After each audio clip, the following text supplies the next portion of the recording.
update dun sa ating kababayang rider, no?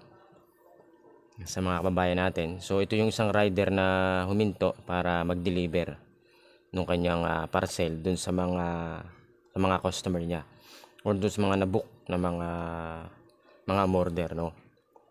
So kahit anong company ng mga rider natin, so meron kasing mga rider na iniiwan na lang yung ano niya, yung parcel. Ito tingnan natin yung ginawa nung isang rider na pag-deliver. Siyempre complacent siya or lagi niya siguro ginagawa na ganun. Iniiwan niya yung parcel niya doon sa motor niya.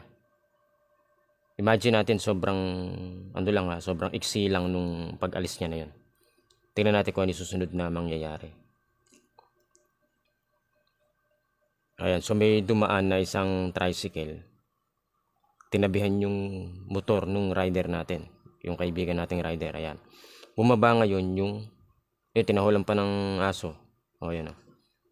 Pero baliwala lang. Ayun, kinuha agad yung napakarami nung nakuha sa kanya na parcel. Bumalik pa si kuya para i-check yung motor kung may makukuha pa siya. Binuksan pa yung compartment niya. Sabay alis. Diba? Yun yung modus.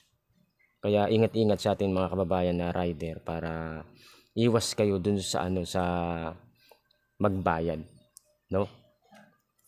Ayan, so wala pa si kuya ng mga ganyang oras, nag-deliver pa siya, siguro kinakausap pa niya yung customer niya.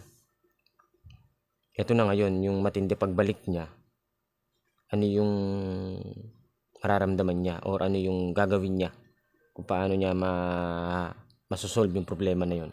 Yun, kamot ulo siya. Diba? Wala na yung parcel niya. Ayan, tinignan niya. Kahit ano pa yung gawin niya dyan, wala na talaga siyang magagawa. Kamot ulo na lang. Experience, siyempre yun na yung nangyari sa kanya. Napapaupo siya sa sobrang saklap nung nangyari. Paano kung yun lang yung hanap buhay niya? Pamilya pa. Kailangan niyang sustentuhan, di ba? Yan, lumapit yung isang babae para siguro tinanong niya kung bakit ano yung hinahanap. Wala ka ba napansin? Di ba? Wala ka bang napansin ka na pumunta rito? Pero sabi niya ang babae na yan, may mga nangyari na rin na mga doon, na mga senaryo na ganun din. Nawawalan din yung mga pumapark dyan na mga rider natin. Kaya mga rider, ingat-ingat kayo doon sa mga dala nyo para walang mangyari na ganyan, no? Kawawa naman si kuya.